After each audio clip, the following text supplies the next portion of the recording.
की संसद का शीतकालीन सत्र के 7वें दिन लोकसभा में चुनाव सुधार और स्पेशल इंटेंसिव रिवीजन यानी कि एसआईआर पर चर्चा हुई। इस दौरान संसद में खूब हंगामा देखने को मिला।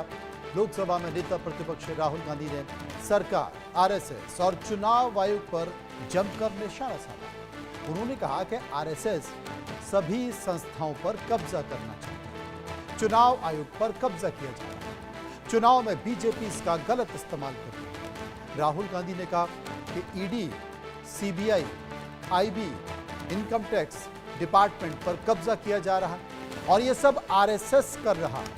देश भर की यूनिवर्सिटी में आरएसएस के 22 चांसलर बैठे हुए हैं। नियमों को ताक पर रखकर इनकी नियुक्ति की जा रही है। इससे पहले समाजवादी पार्टी के प्रमुख अखिलेश यादव ने कहा कि सरकार और चुनाव आयोग मिलकर एसआईआर के बहाने अंदर ही अंदर एनआरसी वाला काम कर रहे हैं। उन्होंने कहा कि यूपी के मुख्यमंत्री कह रहे हैं कि हम डिटेंशन सेंटर बना रहे हैं, जो ये खुलकर नहीं कह सकते कि वो एसआईआर के बहाने काम कर रहे हैं। टीएमसी सांसद कल्याण बनर्जी ने कहा कि एसआईआर वोट डिलीट करने का टूल बनकर रहे हैं। चुनाव आयोग किसी व्यक्ति की नागरिकता तय करने की अथॉरिटी नहीं है। चुनाव आयोग कह रहा है कि 5 lakh voter delete, 6 lakh voter delete और बीजेपी जश्न मना रही है। इससे पहले चर्चा की शुरुआत करते हैं। कांग्रेस नेता मनीष तिवारी ने कहा है कि देश के 12 राज्यों में एसआईआर गैर कानूनी है। संविधान में पूरे राज्य में एक साथ एसआईआर को लेकर कोई कानून नहीं है, इसे तत्काल रोका जाना चाहिए। इसके साथ ही तिवारी कहते हैं कि देश में चुनावों से पहले डायरेक्ट कैश ट्रांसफर करने का रोक लगनी चाहिए। चुनाव ईवीएम की जगह बैलेट पेपर से कराए जाने चाहिए। साथ ही चुनाव आयुक्त के चयन करने वाली कमेटी में राज्यसभा के नेता प्रतिपक्ष और चीफ जस्टिस ऑफ इंडिया को भी शामिल किया जाना चाहिए।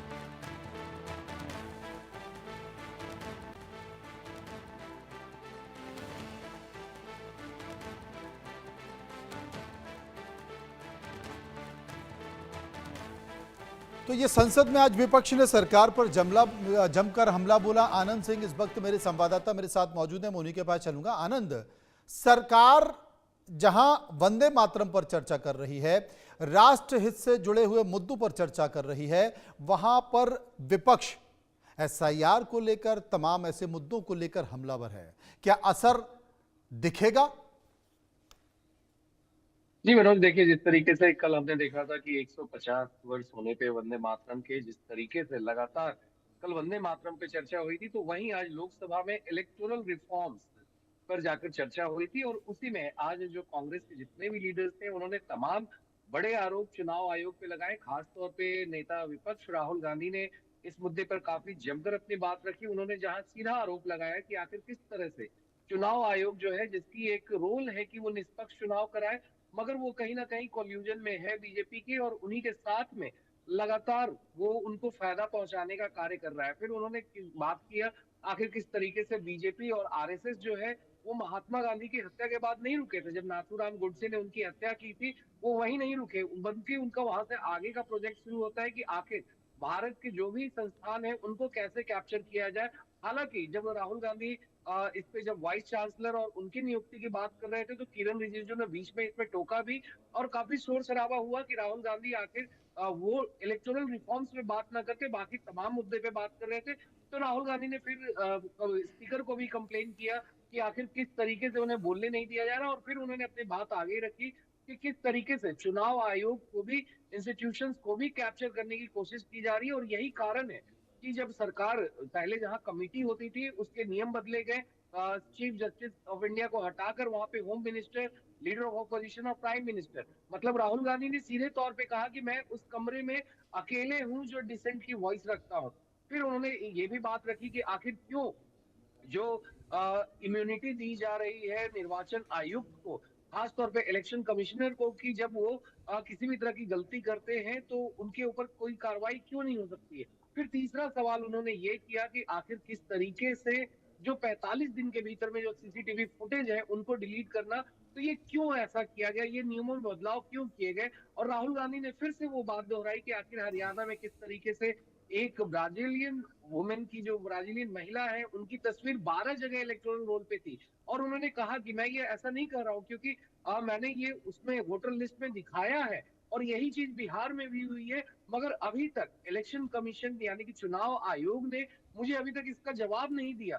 और सीधे तौर पे राहुल गांधी ने यही बात दोहराई कि आखिर किस तरीके से वोट चोरी हो रही है, और इसको उन्होंने सीधे तौर पे कहा कि अगर वोट चोरी जो है वो सबसे बड़ा एंटी नेशनल एक्ट है, और जो लोग भी इससे जुड़े हैं वो सबसे बड़े एंटी नेशनल एक्ट को वो बढ़ावा दे रहे हैं। तो कहीं ना कहीं सीधा हमला बीजेपी के ओर था राहुल गांधी की तरफ से। आखिर जिस तरीके से उन्होंने इस बात को रखा, वही मनीष तिवारी ने जब अपनी बात रखी थी, तो उन्होंने एसआईआर एक्सरसाइज यानी वोटर पुनरीक्षण को ही सवाल के घेरे में ला दिया था। आखिर उन्होंने कहा कि आखिर चुनाव आयोग के पास ये अधिकार नहीं है कि वो इस तरीके से वोटर पुनरीक्षण करे। उन्होंने सीधे उसके फंक्शनिंग पे उन्होंने सवाल उठाया, और उन्होंने सीधे तौर पे बताया आखिर क्यों इलेक्शन कमीशन ऐसा करना चाहता है। उन्होंने फिर कहा कि अगर हमें डेमोक्रेसी में, जो हमारी सबसे पुरानी डेमोक्रेसी है, सबसे बड़ी डेमोक्रेसी विश्व में कही जाती है, आखिर इसके ऊपर जो लगातार सवाल उठ रहे हैं वो क्यों उठ रहे हैं, हमें उस चीजों को हटाना चाहिए। बिल्कुल आनंद,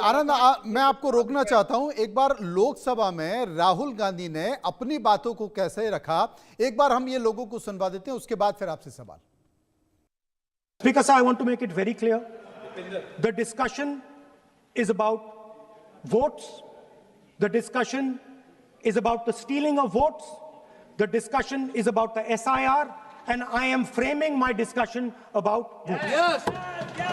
And what is happening here is patently unfair.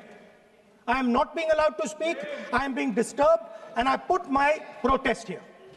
I have done absolutely nothing wrong.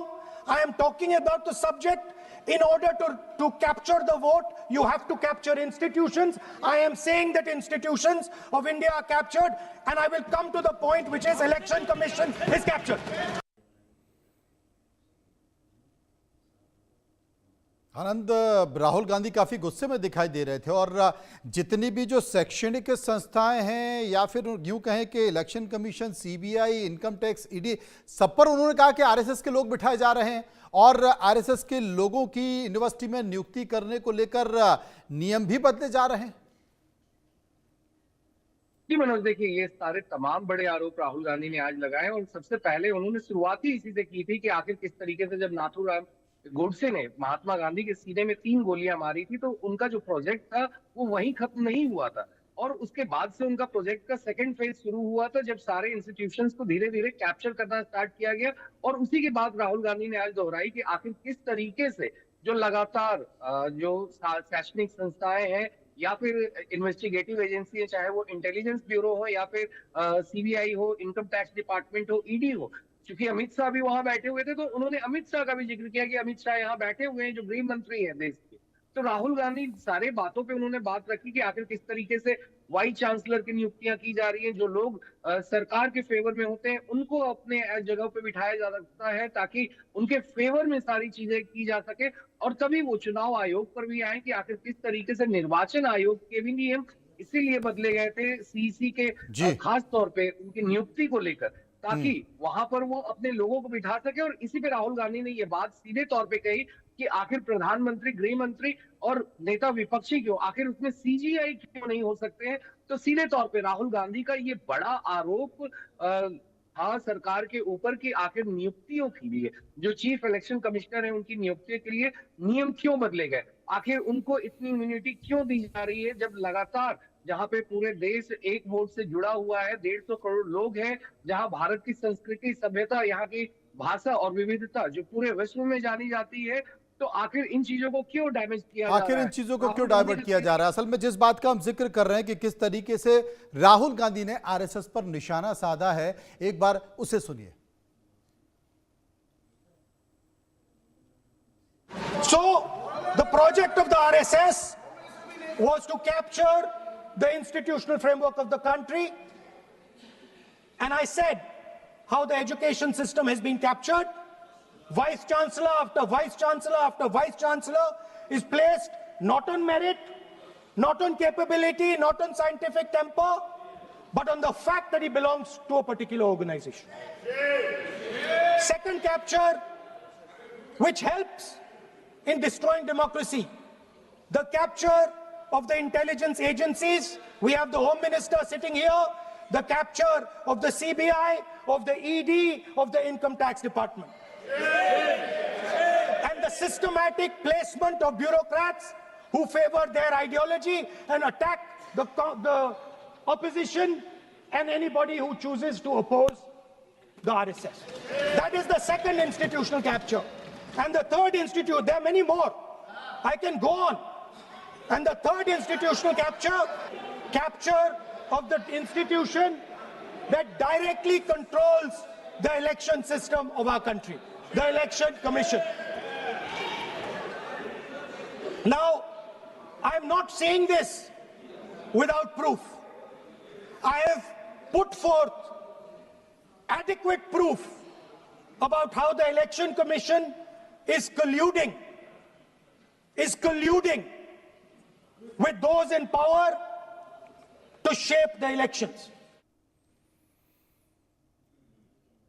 आनंद, ये कोई पहली बात नहीं है। अपनी चुनावी भाषणों में राहुल गांधी इस तरह के आरोप लगाते रहे हैं।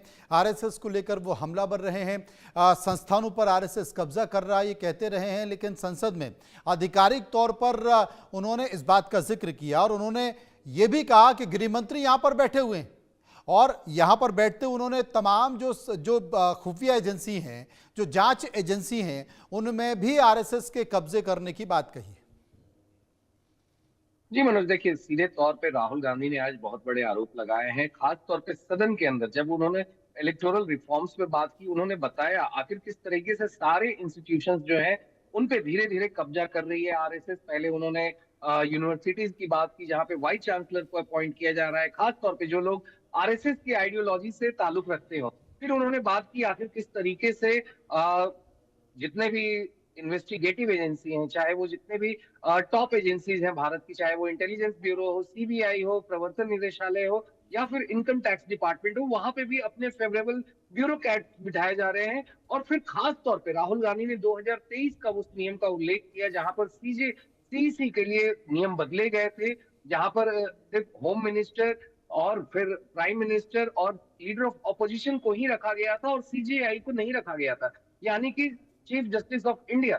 उस पे राहुल गांधी ने सीधे तौर पे सवाल किया कि आखिर इस नियम में बदलाव क्यों?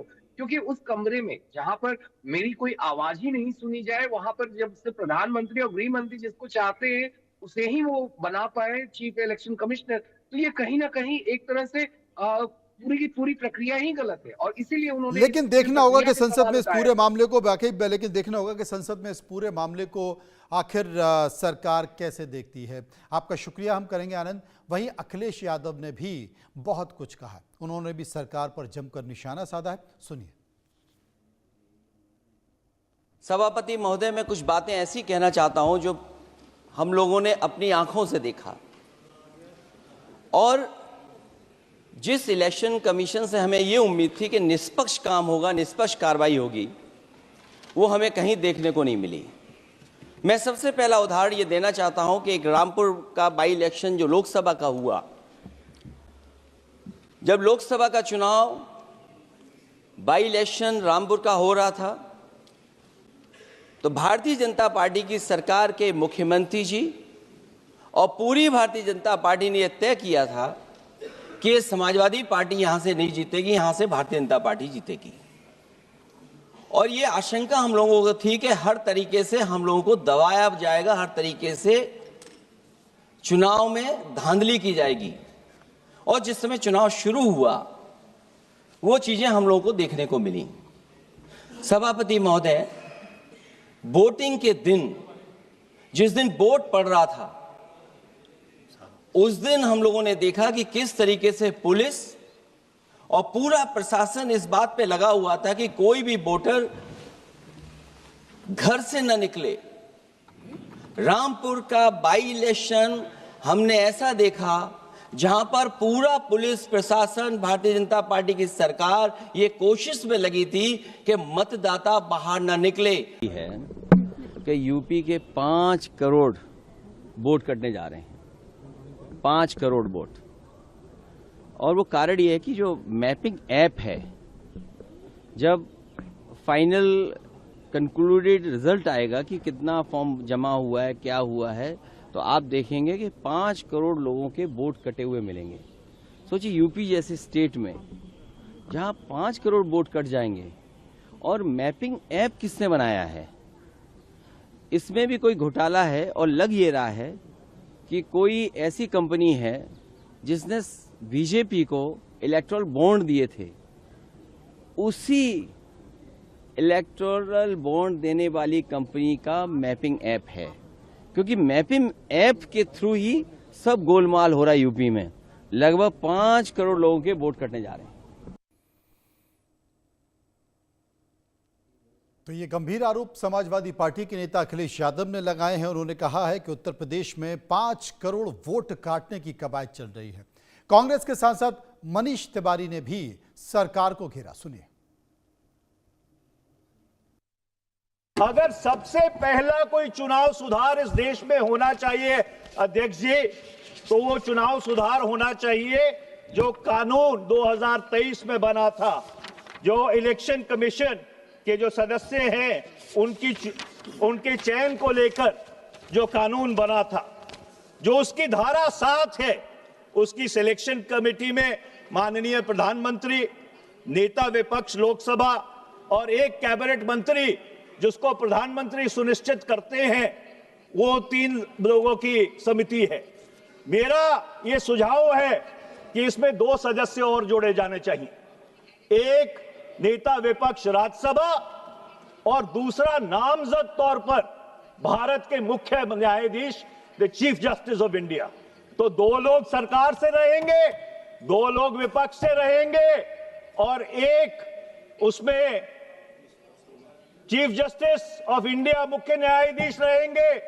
और अध्यक्ष जी, अगर ऐसी समिति बनेगी तो फिर ठीक से खेला होगा।